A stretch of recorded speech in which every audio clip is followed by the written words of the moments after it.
medan di titik tersebut. Jadi D berbanding lurus dengan E. Nomor 4. Kalau nomor 3 tadi flux sebanding atau berbanding lurus dengan Q. Nomor 4, D berbanding lurus dengan E. Pada daerah yang jauh dari suatu sistem muatan itu gabungan dari muatan-muatan, misalnya di kelereng, gitu, sebuah kelereng atau bola basket atau bola sepak, gitu, itu sistem muatan. Ada muatan-muatan terkumpul di situ, ada yang di kulitnya, ada yang di tengahnya, ada yang di dalam.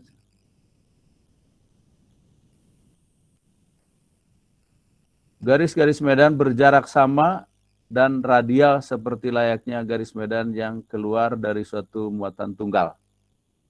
Jadi kalau kita punya muatan segede bola, bola sepak maksudnya, kemudian dilihatnya dari, ya Anda simpan muatannya di dekat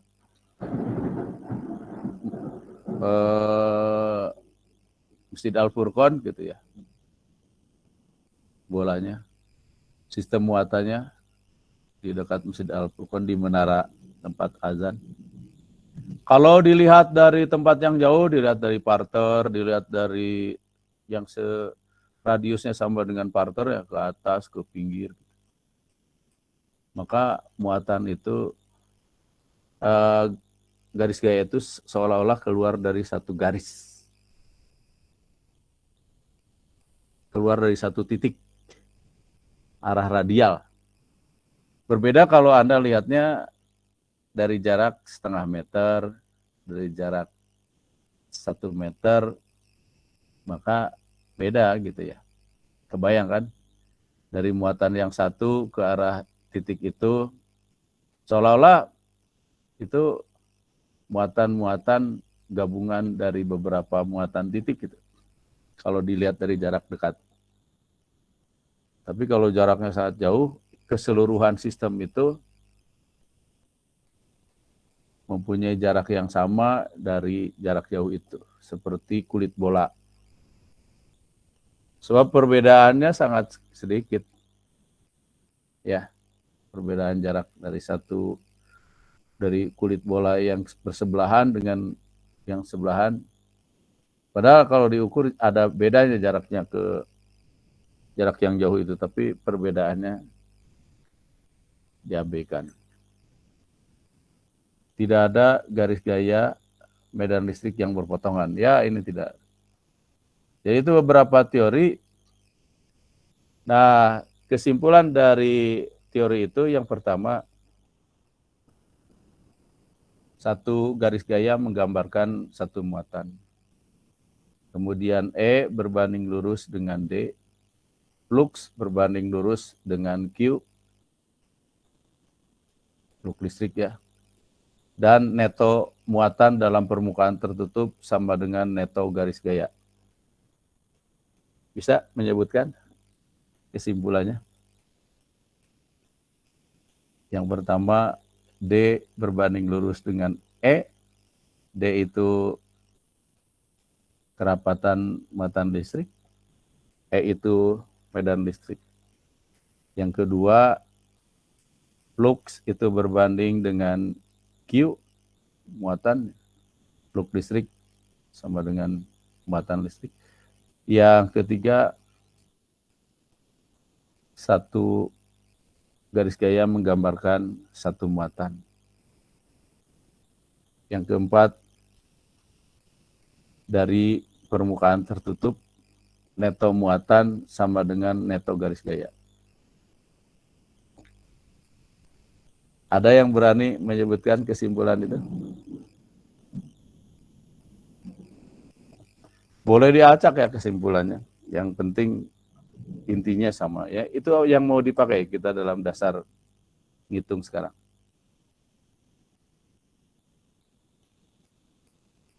Diulangi Yang pertama, D berbanding lurus dengan E. D itu kerapatan flux, E-nya kuat medan listrik. Kemudian yang kedua, flux listrik sebanding dengan Q. Yang ketiga, satu garis gaya atau satu muatan digambarkan oleh satu garis gaya. Boleh ditambah kalau plus keluar, kalau min ke dalam. Yang ketiga, pada permukaan tertutup. Yang keempat, pada permukaan tertutup, neto muatan sama dengan neto garis gaya. Oke, silakan yang berani menyimpulkan itu, sebutkan.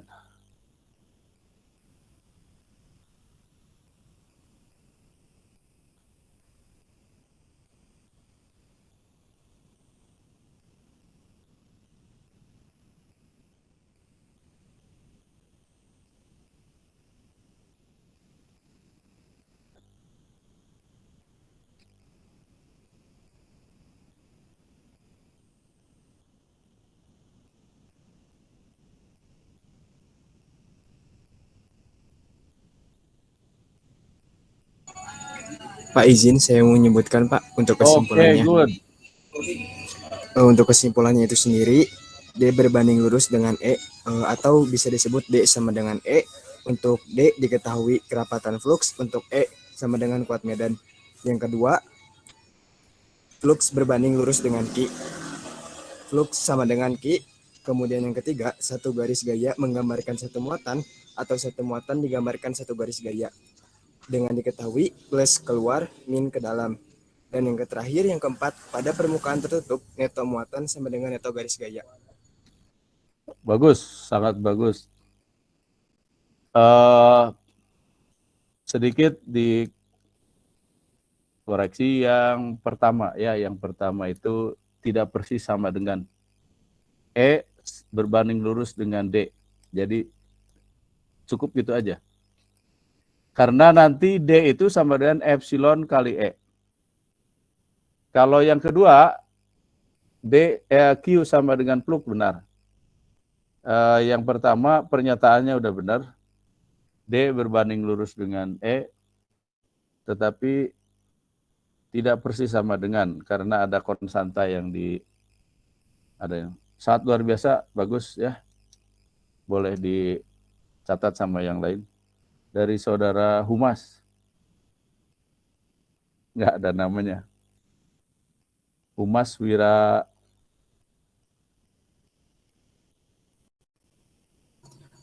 Siapa Wirawan namanya? Gulam, Pak. Hah? Wirawan Gulam.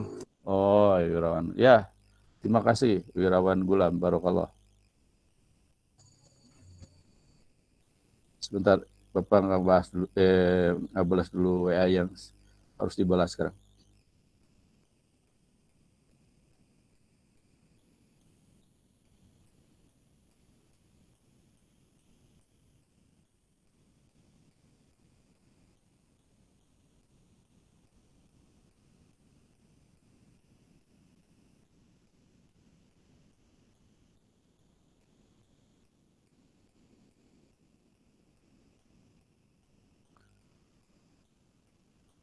Baik, ya, terima kasih saudara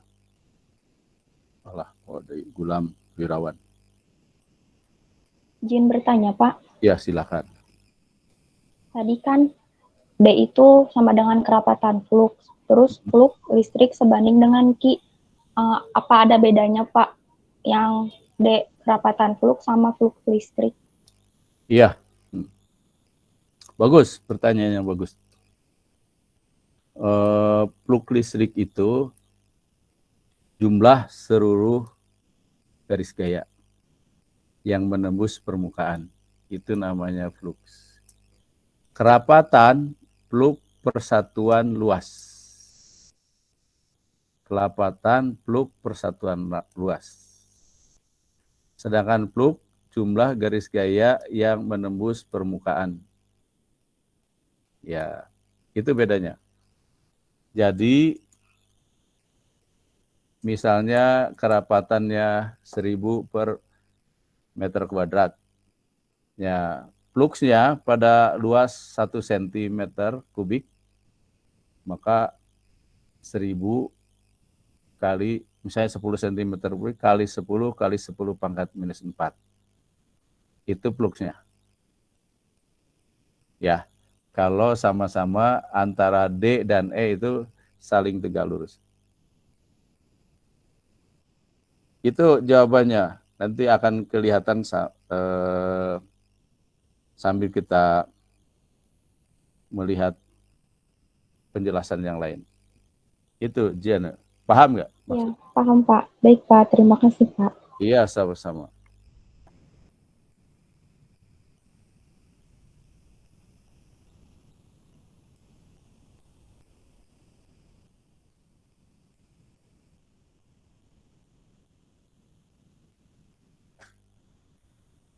Bapak kirimkan sebuah gambaran. E berbanding lurus dengan D. D-nya sendiri sama dengan epsilon kali E. Jadi tidak persis karena satuan D itu apa? Ada yang tahu tadi satuan D itu apa? Di bawahnya kelihatan. D satuannya apa? Sentimeter persegi, Pak. Kolom per Kolom per meter persegi. itu D. Sedangkan E satuannya apa? Newton per kolom, Pak. Iya, Newton per kolom. Atau benar Newton per kolom atau satu lagi?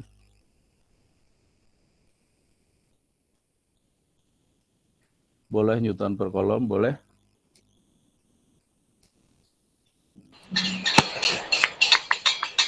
Apa coba? Atau? Volt per meter, Pak. Iya, volt per meter. Good.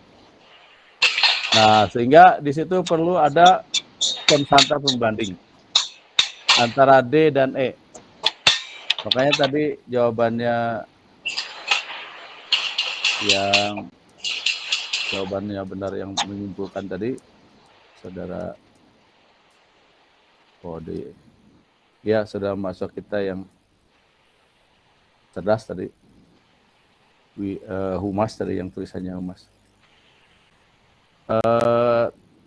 Itu tidak persis sama D sama dengan E, tetapi ada konstanta pembanding. Sehingga E sama dengan D per epsilon. Perhatikan gambar 1. Gambar 1 ada 5 muatan positif. Itu keluar ya, arahnya keluar. Garis gaya keluar. Kemudian yang kedua, ada muatan negatif 3 dalam satu permukaan tertutup. Itu arahnya ke dalam. Kemudian gambar yang ketiga, Anda perhatikan. Ada 4 muatan positif. 1, 2, 3. 4 muatan positif dan 2 muatan negatif. Pertanyaannya yang nomor terakhir. Berapa neto garis gaya pada gambar yang terakhir? Berapa neto garis gaya? Pada gambar yang terakhir, berapa neto garis gaya?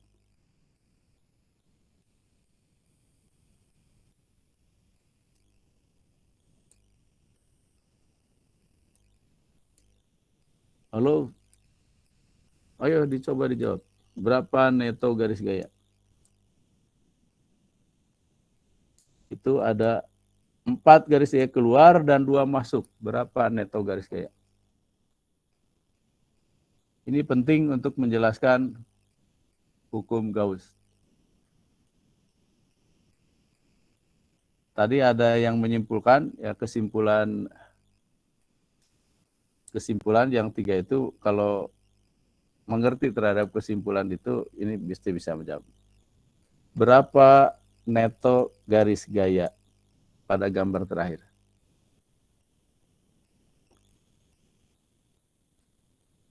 Jawabannya sangat sederhana.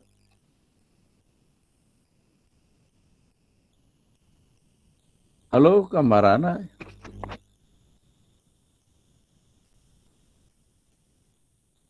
Masih kedengaran suara Bapak? Jelas, Pak. Ya, itu berapa netonya?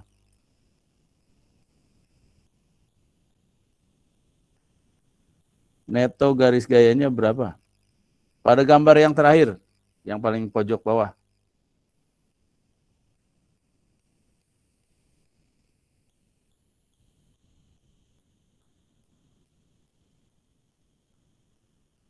Ilustrasi. Anda beli beras ke warung, toko beras, ditimbang 25,5 kilogram. Ternyata berat karungnya 0,5 kilogram. Itu anak SD nih. Berapa netonya?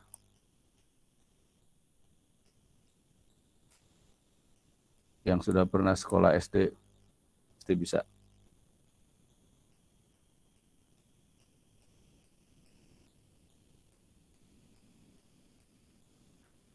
Kalau itu nggak dijawab, bisa berhenti kuliahnya. 2, Pak. Oke, 2 dari mana 2? Karena yang keluar itu ada 4, sedangkan yang masuk ada 2, Pak. Jadi Iya. 4 dikurangi 2. Oh iya. Bapak itu kagetnya yang tadi ya. Nanyanya karena beas, tapi ya jawabnya karena pertanyaan yang pertama ya. Jawabannya benar. Gambar yang terakhir itu mempunyai neto 2. Karena garis gaya yang keluarnya ada 4, garis gaya yang masuk ada 2. Jadi netonya ada 2 ya, berarti lulus SD-nya. Berapa neto muatan, Fadil?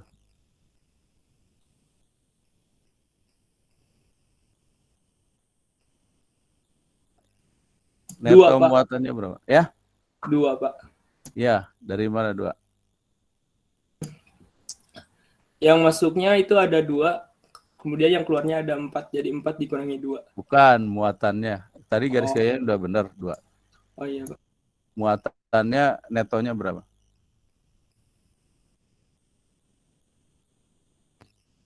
Garis gayanya udah benar, netonya 2. Muatannya, neto muatan ada berapa? 2 juga, Pak. 2 juga. Dari mana 2? Karena neto muatan sama dengan neto garis gaya, Pak. Iya, neto muatan sama dengan neto garis gaya. Boleh. Tapi Anda lihat fisiknya, di situ ada 4 positif, 2 negatif. Ya. Jadi gimana cara menghitung neto selain definisi yang tadi? Itu benar yang tadi, Septiana. Jadi neto muatan sama dengan neto garis gaya. Tapi neto muatan secara kasat mata itu ada 2. Gimana cara ngitung?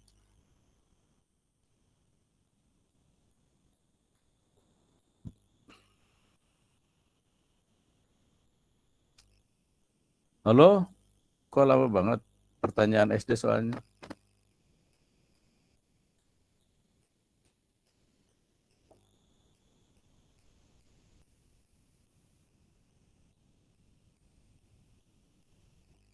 Fadil, Septiana, gimana?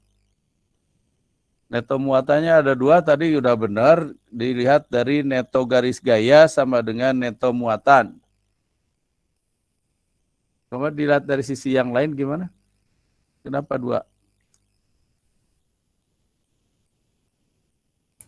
Jumlah muatan positif dikurangi jumlah muatan negatif, Pak. Anda punya tagihan 4.000 dan Anda punya utang 2.000. Netonya berapa? 2.000, Pak.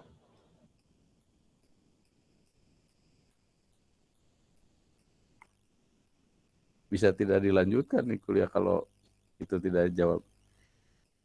Karena yang masuknya cuma 2, Pak. Halo, masih jelas suara Bapak? Jelas, Pak. Jangan suara dari sana tidak kedengaran ya. Coba tes Janet. Jelas, Pak, suara Bapak. Oh ya, dari Anda juga jelas. Itu neto muatan gimana?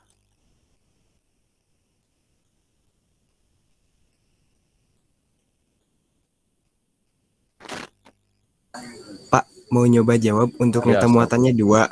Ya, Karena betul. yang masuk tuh 4 kan, yang keluar 2, sedangkan sisanya 2. Jadi neto itu berat yang bersihnya. Itu betul, tapi itu garis gaya kaset. Yang Bapak tanyakan neto muatan. Lihat jumlah muatannya. Jumlah muatan positif dikurangi jumlah muatan negatif, Pak. Iya, kenapa sih? Susah banget. Anda mikirnya kenapa? Kan itu ya. Neto itu kan tidak selama jumlah neto itu tidak selamanya berat bersih. Neto itu bisa juga nilai bersih, keluar dikurangi masukan, dan seterusnya. Baik. Ada pertanyaan? Jadi jangan tidur ya. Kuliah mah. Oke, kita akan mencari flux.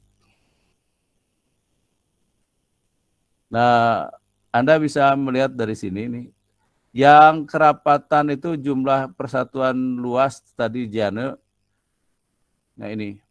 Nah kalau posisinya tegak begini, ini minimum atau maksimum yang bisa ditangkap oleh permukaan ini?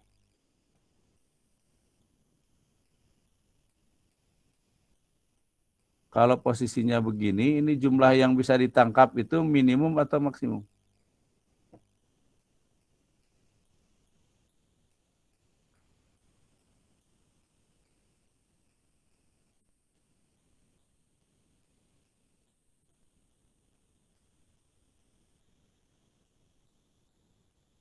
Sekali lagi. Ini garis gaya nih. Posisi permukaannya dibuat begini. Seperti saling tegak lurus atau arah normalnya sejajar. Posisi seperti ini, kondisinya bisa menangkap garis gaya maksimum atau minimum.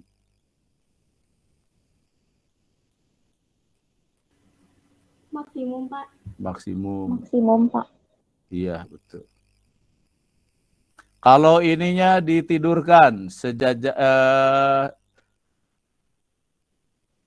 sejajar dengan garis gaya, minimum atau maksimum?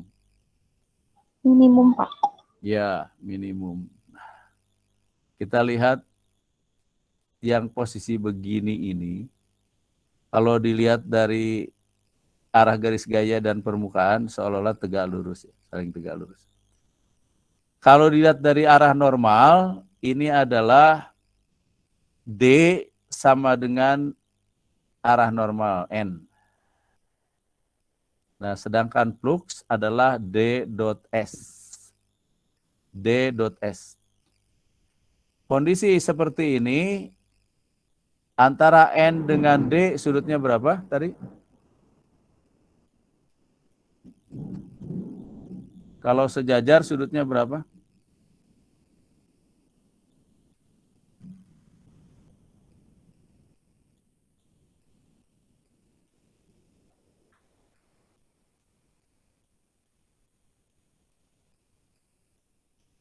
Antara D dengan arah normal membentuk sudut berapa? 0, Pak.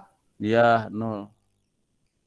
Coba tolong diikuti ya, dijawab ya, supaya kuliah ini berjalan dengan baik.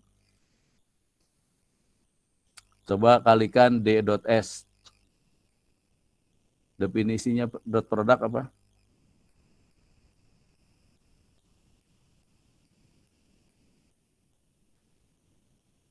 Definisinya D dot S adalah atau A dot B sama dengan ini fisika dasar, Yang SMA juga sering di SMA. A dot B sama dengan yang lalu juga sudah.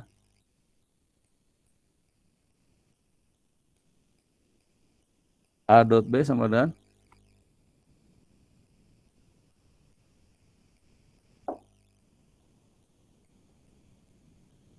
AB, Pak. A dot B, AB. AB cos theta, Pak. Ya, theta ya cos theta. Theta itu dari mana? Sudut dari mana ke mana? A kali B, AB cos theta. Theta itu sudut dari mana ke mana? Yang tadi, Pak, yang sejajar. A Jadi dot B sama tadi Neng. A dot B sama dengan AB cos theta. Sudut theta itu dari mana ke mana? Kalau dot produk dari dua vektor, A dot B sama dengan AB cos theta. Cos theta-nya sudut dari mana ke mana? Dari sumbu X positif. Bentar ya, Bapak akan kirimkan ya, pelajaran SMA. Jauh antara A dan B, Pak. Nah itu A dan B kan itu ya.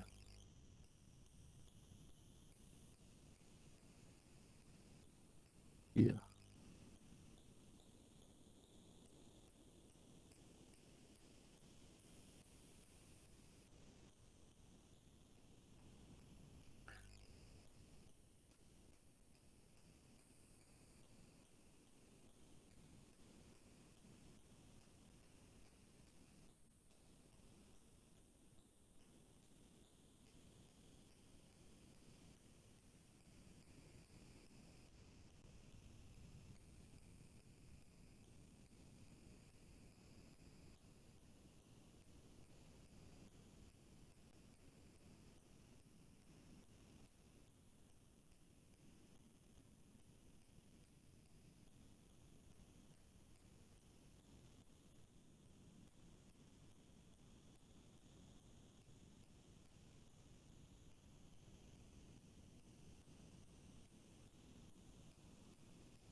Nah ini Bapak ingin mengulang pengetahuan Anda zaman fisika dasar 1 atau di SMA.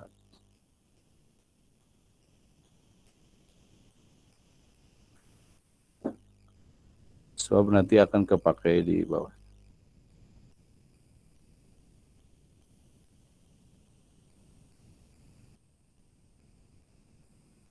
Segera harus dijawab. Gambarnya itu ada A, B ya. A-nya diketahui 20, B-nya 10, alfanya 36,87, betanya 53,13. Cari A dot B menggunakan definisi vektor, definisi dot produk 2 vektor, B menggunakan proyeksi vektor 2 dimensi.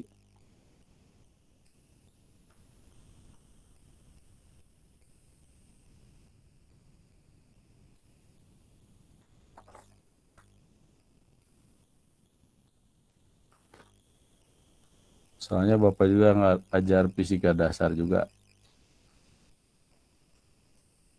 di universitas yang lain.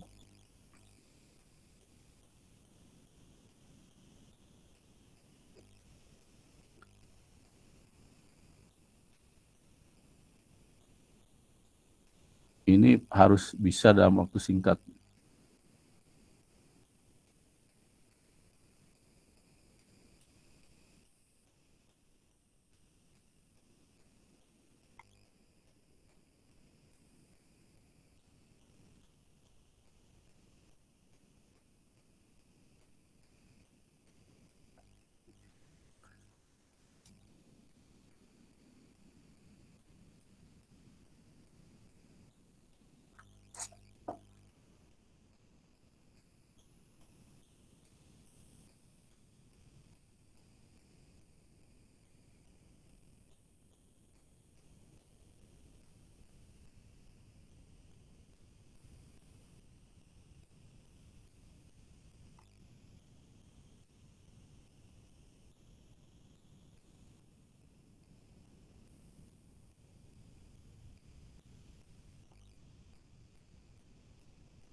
Sudah?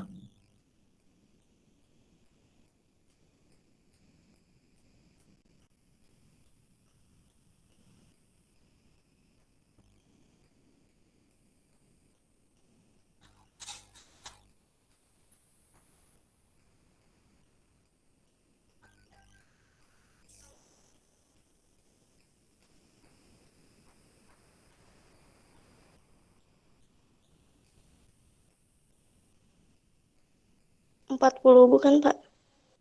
Bukan.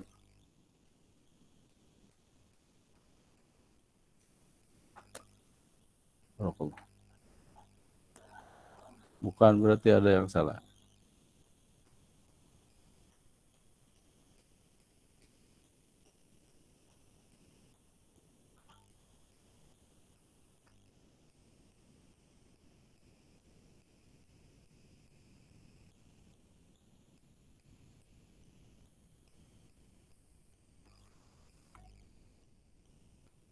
Yang lain, Diki berapa hasilnya?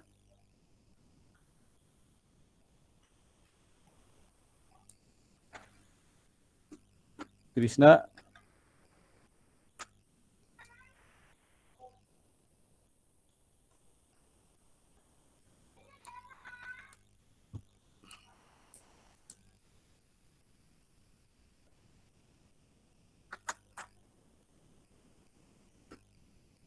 kalau yang atas kan sudah jelas pasti bisa semua mesti. Cara A, cara B bisa sebagian besar mestinya. Kalau pernah SMA atau pernah fisika dasar.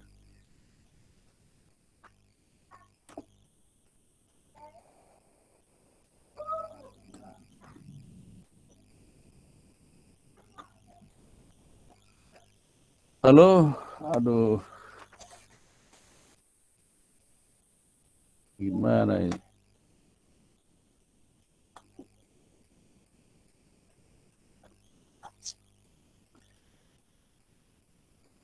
Jadi Bapak pernah cerita kenapa kita kalah jauh sama suku yang lain gitu ya, di Indonesia.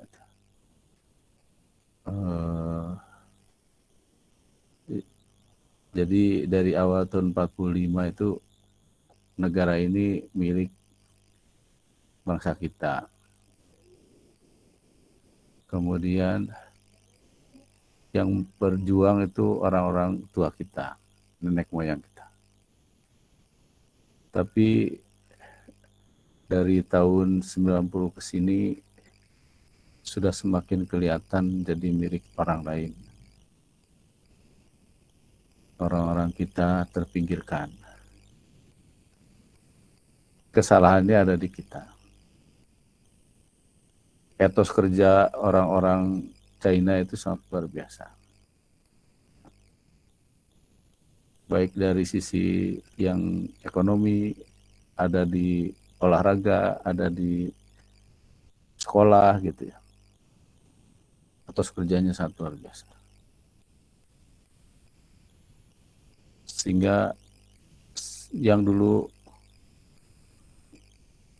itu perusahaan-perusahaan tuh banyak BUMN, sekarang sudah banyak milik swasta. Termasuk ya kayak PLN, kayak Telkom, juga banyak-banyak dijual sahamnya. Patal itu di Bandung itu ada pabrik pemintalan benang gitu, yang milik negara, hilang. Sekarang kalau Anda jalan dari mulai jalan Ahmad Abdul Haris Nasution, Ahmad Yani,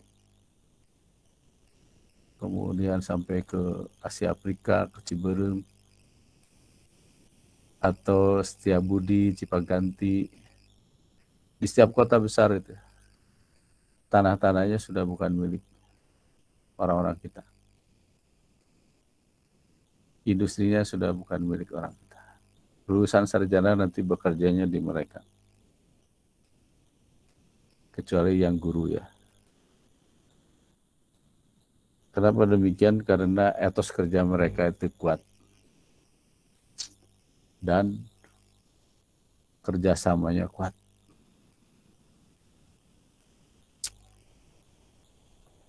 Jadi Bapak pernah mengajar tahun 90 sampai 2009 tuh di tempat yang banyak etnis mereka. Itu beda cara belajar. Aktivitasnya sangat luar biasa. Etos kerjanya luar biasa. Nah, maksud Bapak gini, kalau kita ingin menguasai dengan baik, tidak akan menyakiti siapapun kalau kita berkuasa. Tetapi menjadi kesejahteraan bersama. Nah, harusnya etos kerja kita itu berubah. Jadi pekerja keras, seperti minimum seperti mereka ya. Jadi Bapak punya mahasiswa bisa ikut mata kuliah di 2 kelas, A, B, ikut di dua-duanya. Sepanjang minta izin dan tidak dilarang. Dia ikut aja, kalau tidak kebagian tempat duduk, dia berani duduk di koran. Karena untuk menguasai ilmu, ada yang ekonominya sangat kurang, dia setiap pagi ke kampus nawarin sarapan ke dosen-dosennya, dia yang beli, dicatat gitu ya. Sebelum pulang dosennya, Bu, Pak, besok mau sarapan apa? Saya pesan ke saya, dia sudah ada tabelnya ini. Besok pagi dia dengan motor yang ada bagasinya. Itu Chinese tuh. Perempuan cantik gitu. Melayani susu, kedelai, kemudian lontong kari dan seterusnya. Nasi goreng, mie goreng. Dan dia ngambil margin ya 1.000 gitu misalnya atau 2.000. Tapi kan kalau dari 100 orang sudah cukup. Nah itu etos kerja yang luar biasa ya. Sehingga mereka itu seperti ini. Dan kita terpuruk.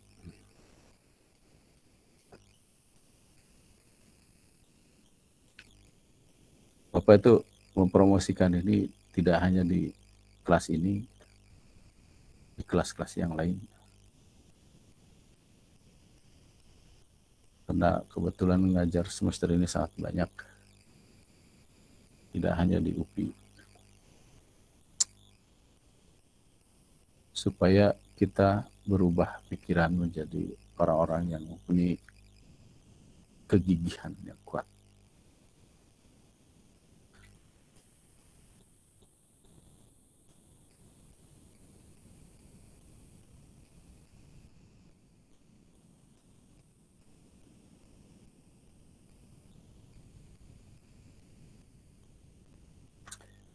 Nah itu jawabannya yang Bapak kirimkan barusan.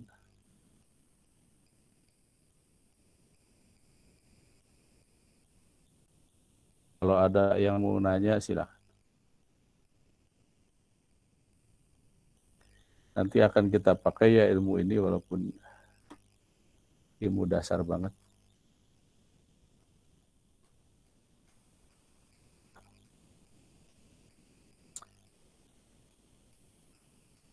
Ya kalau ada yang lupa lagi tanya aja. Nah, itu dari gambar soal yang tadi A dot B itu adalah AB kosinus A antara A dan B. A-nya 20, B-nya 10. Kosinusnya berarti dikurangi ya, beta kurangi alfa kalau gambarnya itu. Kalau diketahui betanya 53,13, alfanya 36,87, tinggal dikurang. Kosinus 16,26 itu 0,96 kali 200, 152. Kemudian kalau diproyeksikan menjadi sumbu X dan sumbu Y, AX plus AY. Proyeksi menggunakan ilmu ukur sudut sederhana,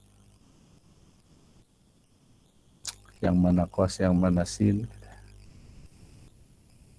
Hasilnya A-nya menjadi 16AX plus 12AY. Yang B-nya menjadi 6AX plus 8AY. Dot produk itu hanya akan berharga kalau sebelumnya pernah diceritakan ya. Dot produk itu hanya akan berharga kalau apa?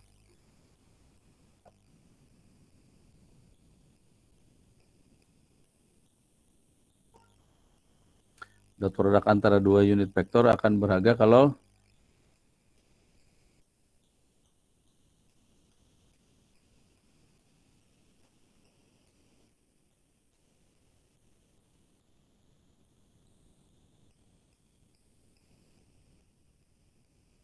Cos tidak sama dengan 0, Pak. iya, jadi kalau AX dot AX hasilnya berapa Devina Masya? AX dot AX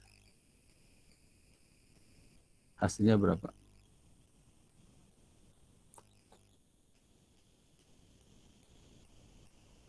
AX tuh harganya berapa sih?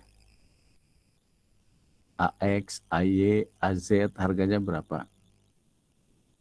Itu di awal kuliah itu ada. 1, Pak. Hah? 1. 1, ya, betul. 1. Jadi kalau AX dengan AX sudutnya berapa, Karima?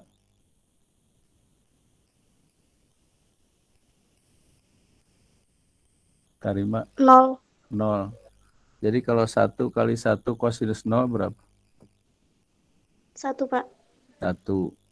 Kalau AX dot AY?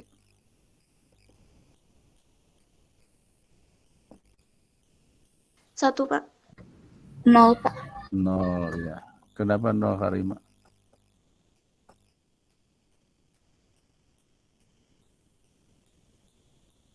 Tidak sejenis, Pak. KX sama AX. Kembali ke definisi, Neng. AX harganya Karena berapa? sudutnya 90, bukan, Pak? Ya, sudutnya 90.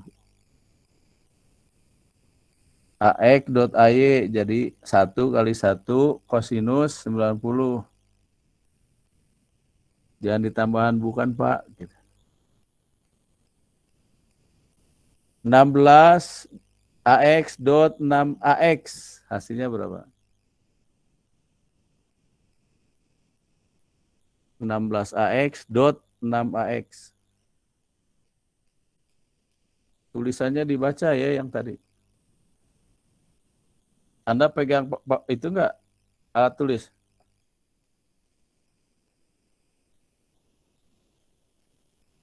Jangan-jangan sampai di tempat tidur nih. Pegang, Pak.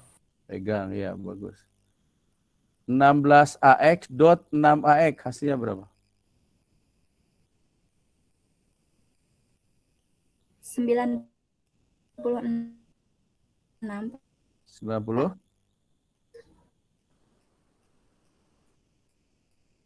96. 16 AX dot 8 AY berapa sih? Kan itu perkalian 90. begitu ya. Jadi 2 kali ya operasinya. 0, 16 AX dot 6 AX, 16 AX dot 8 AY. 16 AX dot 8 AY berapa sih? 0, Pak. 0. Ya, kenapa? Karena AX dan AY membentuk sudut 90, cos 90, 0, Pak.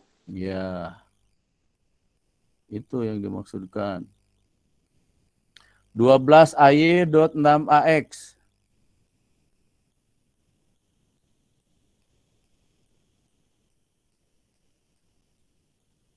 12AY dot 6AX. Masih 0, Pak. 0. 12AY dot 8AY.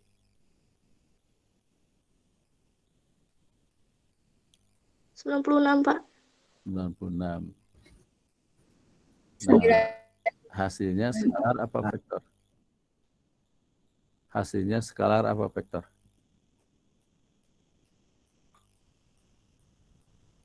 Dot produk antara dua Skalar, vektor, Pak. hasilnya skalar apa vektor? Skalar. Skalar. Contoh, ya, benar. Contoh dalam kehidupan, dalam fisika apa? Dot produk dari dua vektor, hasilnya skalar.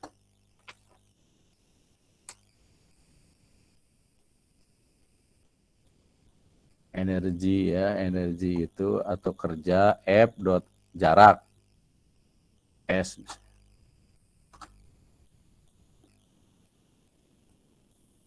Hasilnya energi F itu vektor, perpindahan itu vektor, dot produk hasilnya skalar. Baik, ini jadi cos theta, ini kurang tetanya. Gi, tolong ya ditambahin theta ini nanti. Irgi masih ada? Irgi? Irgi masih ada? Oh ya, suaranya. Ini tambah theta. Ada, Pak. Ya. Ini tambah theta. DS cos theta. Nah, kembali ke sini, ini yang ini baik, Pak. sejajar normalnya dengan D. Jadi hasilnya kosinus 0, 1. Jadi D dot DS, D dot S adalah DS yang ini. Kemudian yang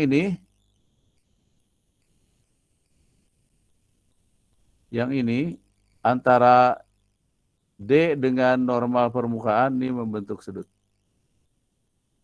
theta.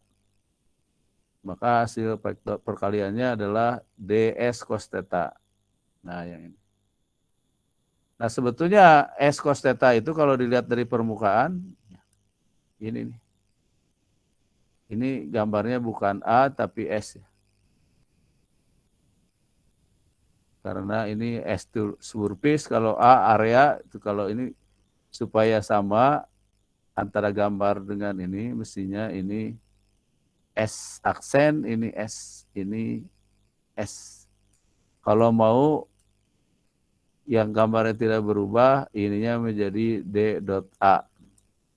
Jadi DA cos theta. Jadi supaya gambarnya seragam.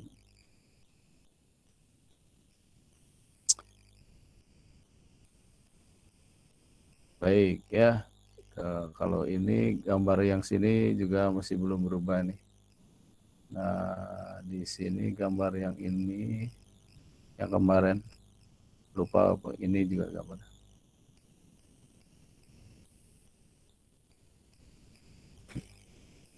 Nah, baru akan masuk telat ya, ini karena kita nggak direspon kurang baik, responnya kurang cepat, sehingga telat.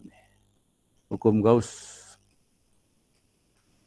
Hukum Gauss itu adalah ini memanfaatkan tadi bahwa DDS sama dengan Q enclosed. Q enclosed itu adalah muatan yang berada pada permukaan tertutup. Seperti tadi ada contohnya 4 muatan positif, 2 muatan negatif, dalam permukaan itu ada Q enclosed-nya 2. Ya, Q enclosed itu muatan yang dilingkupi oleh permukaan Gauss. Nah, ini ada simbol integral permukaan tertutup. Apa bedanya integral pakai telur dengan tidak pakai telur?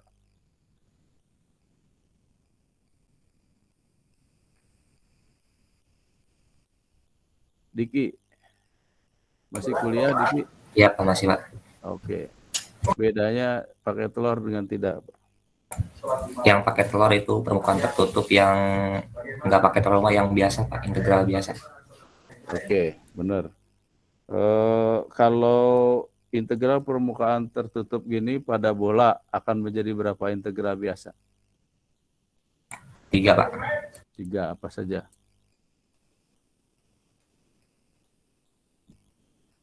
Asalnya gini, d.ds. Kalau dibukain telurnya, dipecahkan telurnya menjadi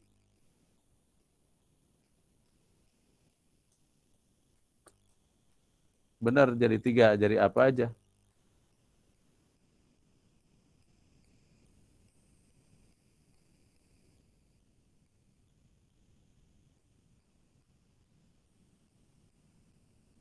Tahu nggak, Diki?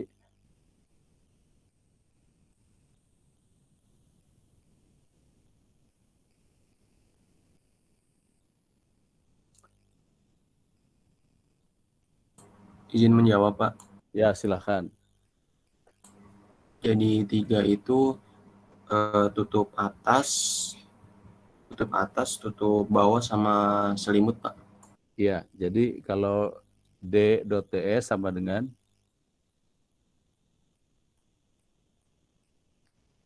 silinder, untuk silinder ya. Jawabannya benar, tapi realisasinya kalau ini d.ds sama dengan Apa tadi sinyalnya, Pak? Hah? Tadi sinyalnya, Pak. Oke. Ini d.ds sama dengan D dikali R kuadrat sin theta D theta D pi. Yang gitu, Pak. ini kan dibuka. Tadi menurut Krishna udah benar. Itu menjadi 3. Tutup atas, tutup bawah, selimut. Jadi kalau direalisasikan ke integral ini sama dengan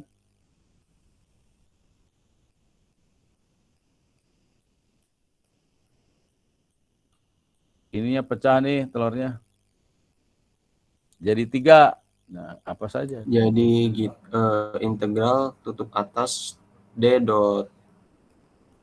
dikali D.ds1 ditambah integral tutup bawah D.ds2 ditambah integral selimut D.ds3, Pak. Iya, benar. Benar. Tutup atas arah normalnya kemana?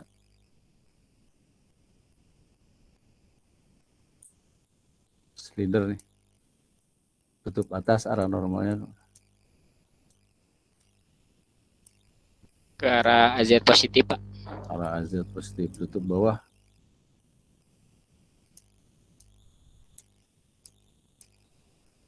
bawah arahnya kemana?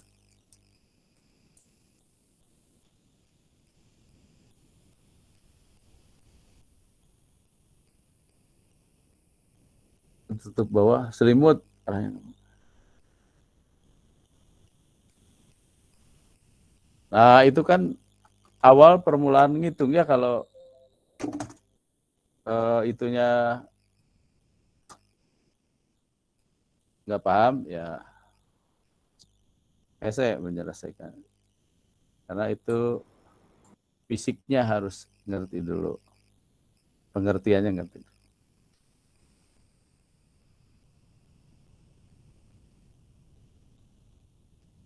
Izin jawab, Pak. Ya, silakan. Tutup bawah itu ke AZ negatif bukan, Pak? Iya. Tapi jawabannya jangan pakai bukan. Dan selimutnya ke AR ya, Pak? Selimutnya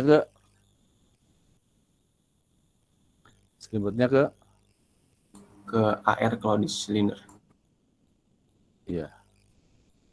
Oke, Bapak udah kirim. Benar jawabannya. Coba perhatikan ya, itu ada gambar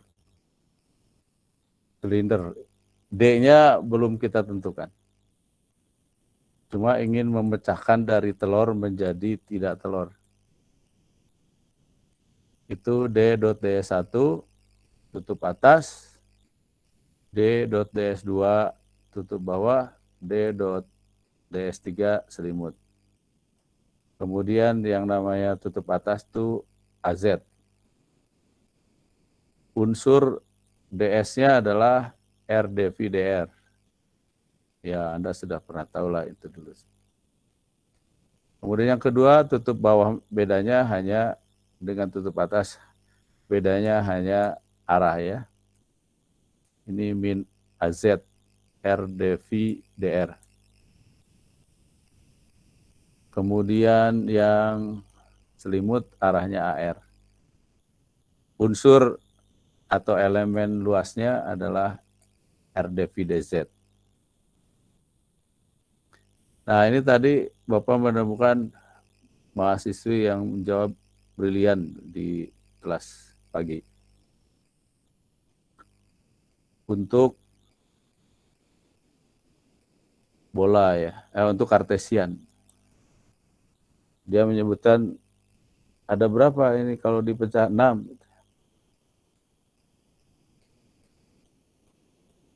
Ini masih diambangkan ya supaya Anda juga bisa menjawab. Ini jawaban dari dia. Kemudian dia bisa menyebutkan masing-masing unsurnya, kemudian arahnya. Sepertinya Anda juga ada yang bisa di kelas ini. Sebutkan ya DS1 sampai DS6. Berikut unsurnya. Izin jawab, Pak. Ya. Yang permukaan atas DS1 sama dengan AZ. Yang permukaan bawah DS2 sama dengan min AZ. Yang permukaan ke kiri itu DS3 sama dengan min AY. Kemudian keempat tuh permukaan ke kanan DS4 sama dengan AY. Kemudian yang kelima permukaan depan DS5 sama dengan AX. Yang terakhir permukaan belakang DS6 berarti min AX. Oke, arahnya udah benar, tinggal Anda sebutkan DS, misalnya gini, D.DS1 itu D AZ. Nah, unsurnya kan di situ adalah DX DY, arah AZ ya. DX DY. Kemudian 2 kalau bawah D dot min AZ dan seterusnya gitu ya, unsurnya DX DY. Coba Diki sebutkan. D dot berarti yang DS-nya itu diubah, Pak. Gimana, Pak? Iya. Menjadi real, bisa diintegralkan. Oh, berarti integral lipat 2 D dot DY DX, Pak. Gitu, Pak. Iya, sekaligus arahnya. Karena dot produk itu harus pakai arah. Arahnya arah AZ. Jadi lengkapnya ngomongnya begini, integral lipat 2 D dot AZ DX DY. Gitu. Oh ya, Pak. Ya. Berarti integral lipat 2 D dot AZ DY DX ditambah integral lipat 2 D dot min AZ DY DX ditambah integral lipat 2 D dot S3 tuh min AY DX DZ ditambah integral lipat 2 D dot DS4 tuh AY dikali AY DX DZ, kemudian ditambah integral lipat 2 D dot AX DY DZ ditambah integral lipat 2 D dot min AX DY DZ, Pak. Oke, good. Benar. Ya, itu yang akan dipakai ya dalam perhitungan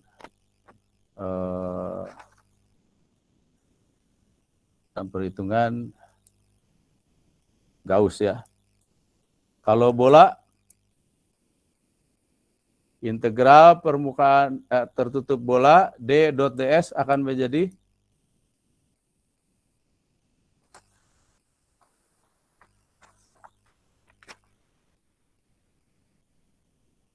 AZ, Pak. Hah? AZ.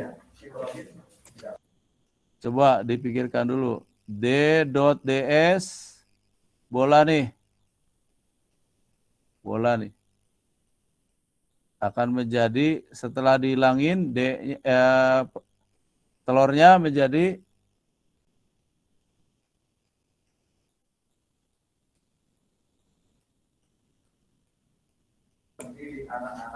integral lipat 2 D dot AZ R dV dr. Itu Pak. Kalau bola emangnya ada AZ? Oh ya Pak, lupa Pak. Bola itu arahnya apa aja?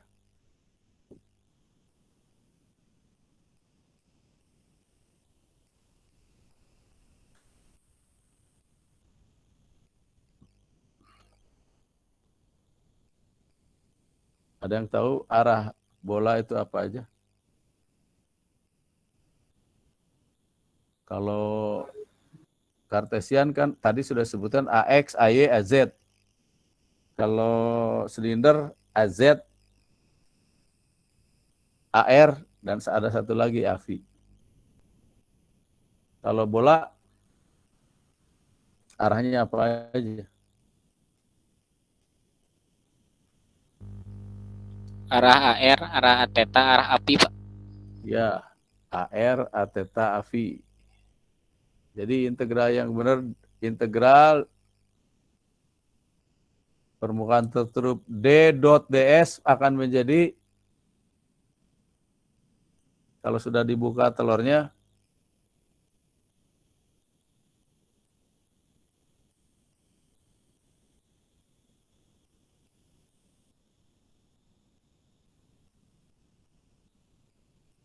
disebutkan isinya apa. Jadi berapa integral permukaan biasa? Jadi 1 Pak. 1 ya. Jadi apa disebutkan? Integral permukaan tertutup D dot DS sama dengan R d theta api dikali R sin theta dV api Pak. arahnya apa?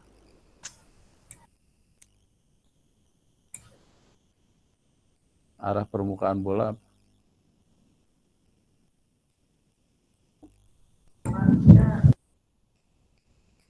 Arah permukaan bola. Duki. AR Pak. Iya, oke, AR. Arah bola itu apa aja? Tadi udah disebutkan. Sekali lagi, Mas. Arah pada koordinat bola apa aja? AR, api, sama theta Pak. Iya, AR, Atheta, AV. Urutannya gitu. Seperti Anda menyebutkan AX, AY, AZ. Urutannya gitu. Di silinder AR, AV, AZ. Di Kartesian AX, AY, AZ. Di bola AR, Atheta, AV. Urutan menyebutkan ya. Oke, jadi untuk bola itu seperti itu. Tadi sudah benar unsurnya R kuadrat, sin theta, d theta, dV.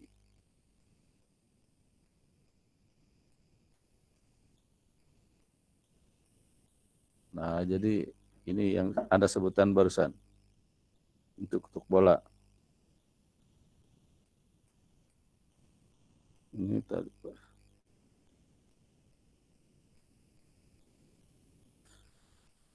Oke, kalau ada pertanyaan silakan.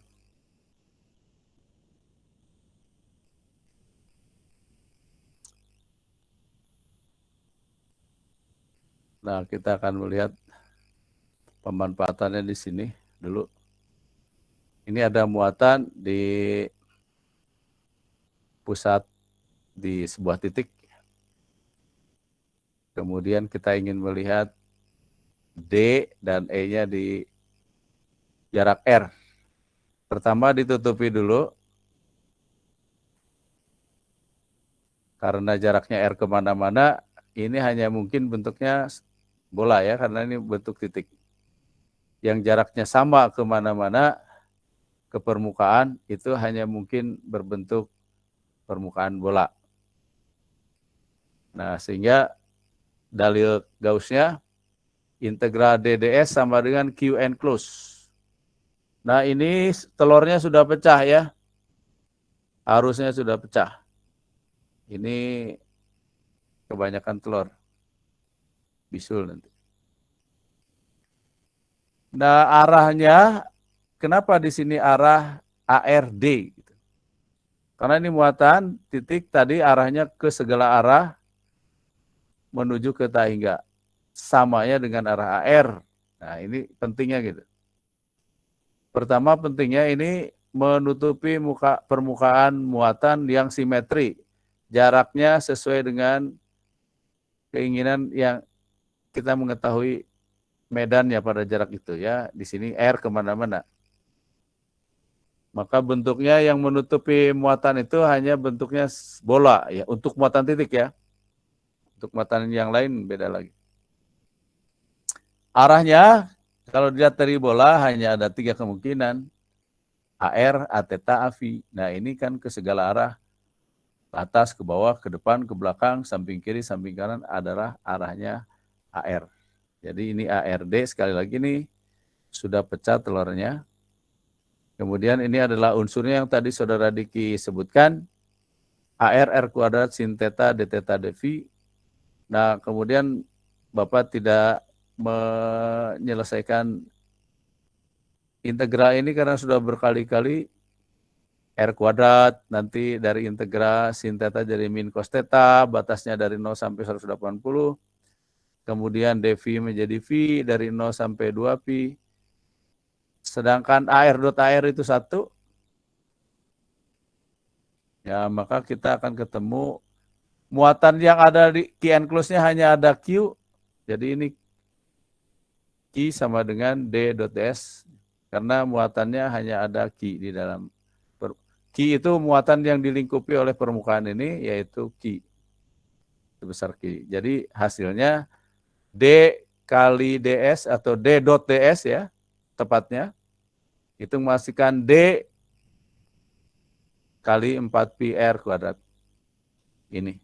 Dari sini kita dapatkan D, yaitu Q per 4pi R kuadrat. Kalau ditambahkan arahnya, jadi arah air. Kalau ingin kita hasil akhirnya pakai E, di mana E itu sama dengan D per epsilon. Untuk udara epsilon 0. Ya ini rumusnya. E sama dengan D per epsilon. Jadi ini tinggal dibagi epsilon. Jadi hasilnya sama dengan hasil kolom. Ya, hasil kolom. Ya, ini 1/4 pi epsilon 0 itu K. K kali Q per R kuadrat arah AR. Nah, itu pemanfaatan 1. Ya. Kalau ini soal biasa, bukan yang itu. Bapak ingin mendapatkan dari yang lain dulu. Sebentar lagi asar. Tulis soalnya ini.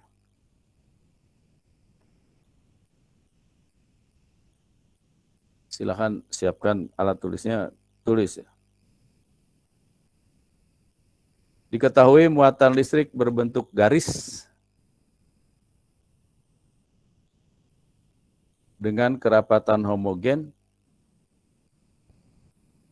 sebesar rho L, L-nya indeks ya, sebesar rho L, kolom per meter. Ingin dicari kuat medan listrik dalam kurung E pada jarak R dari muatan.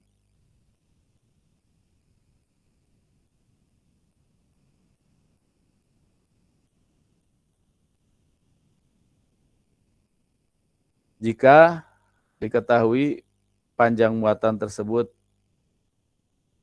L meter,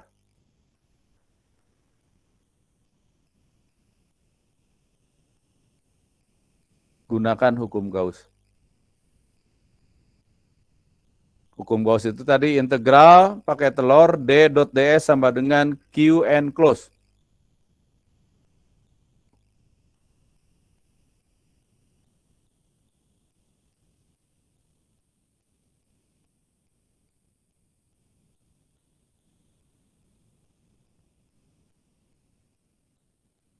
Tulis aja lah, ini di guide langsung. Yang pertama ya langkah-langkahnya. untuk semua umum ya, seperti tadi ini. Tadi mungkin Bapak hanya menyebutkan, sekarang tulis satu, langkah-langkahnya satu, atau A boleh. Tutupi dengan permukaan yang simetris berjarak R dari muatan ke titik yang ingin dicari medannya. Ulangi. Tutupi muatan dengan permukaan yang simetris berjarak R dari muatan ke titik-titik yang ingin diketahui medan listrik.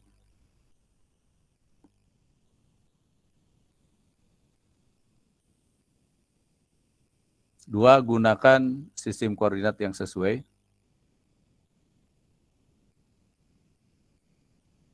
Tiga, tentukan arah D. 4, tentukan key and close atau muatan yang ada di dalam permukaan Gauss tersebut.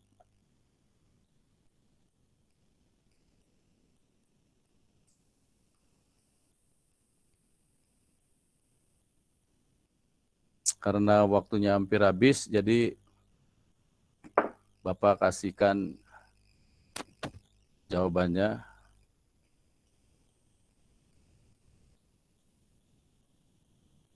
Sebetulnya ini mestinya di-guide dari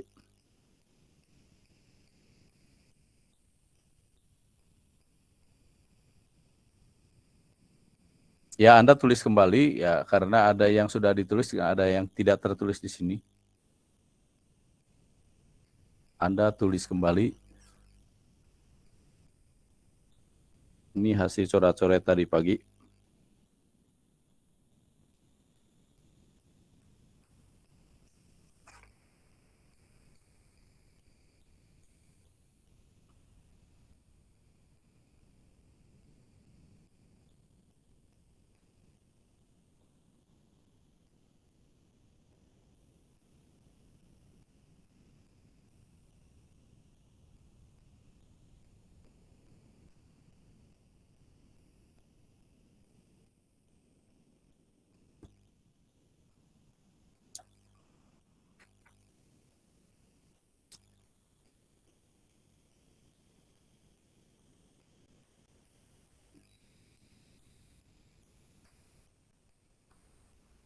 Baik, karena adzan asar sebentar lagi,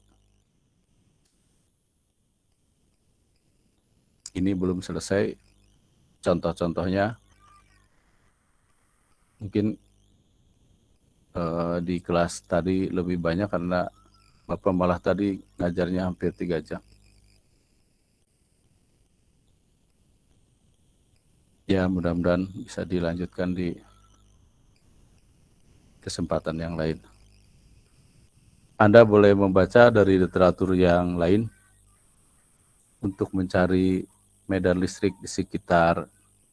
Coba sekalian menjadi tugas saja.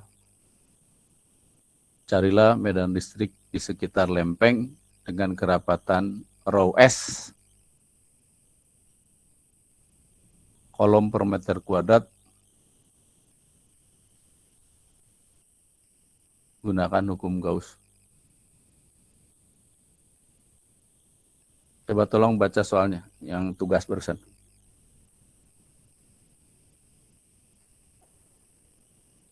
Diki, tolong bacakan, Dik.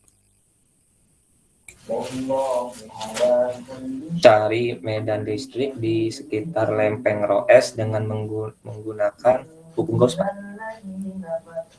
Carilah medan listrik di sekitar muatan berbentuk lempeng dengan kerapatan homogen rho S kolom per meter kuadrat dengan menggunakan hukum Gauss. Ya, boleh cari literatur dari berbagai literatur sampai Anda paham. Kalau tidak paham, ada kesempatan pada pertemuan yang akan datang menanyakan. Jadi kita belum ujian ya, menunggu rada banyak yang dibahasnya. Anda tetap memanfaatkan berbagai literatur, kemudian kalau ada yang tidak paham bisa didiskusikan. Dan belum tentu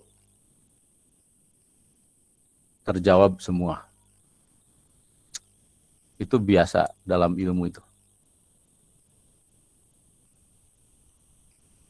Seringkali solusinya tidak bisa ditemukan oleh dosen dan mahasiswanya justru yang menemukan. Seperti Maxwell, sampai meninggal belum bisa membuktikan teorinya, yang membuktikan mahasiswa.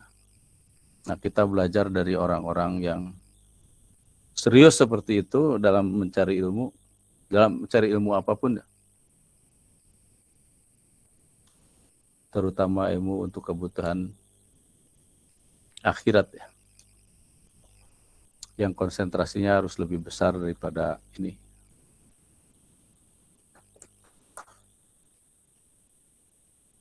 Ini juga kepentingannya untuk harga diri ya, kalau supaya tidak dikuasai oleh orang lain gitu, seperti tadi Bapak ceritakan. Kita akan harga dirinya rendah kalau Anda aja di kota Anda masing-masing, orang Majalengka, orang Kuningan, orang Tasik, orang Garut, coba aja Anda perhatikan di kota-kota besar, jalan-jalan utamanya sudah milik siapa? Yang punya tanah banyak di perusahaan di kota-kota pusat kotanya siapa? Kenapa demikian? Karena kita kurang, etos kerjanya kurang, persatuannya kurang, ukhuwah sesama kitanya kurang. Sama saudara aja sering bertengkar gitu. Nah, itu yang harus kita jadi bahan renungan anak muda ya. Kalau Bapak kan bentar lagi punah gitu, tapi Anda kan yang akan meneruskan masa depan. Terima kasih. Assalamualaikum warahmatullahi wabarakatuh.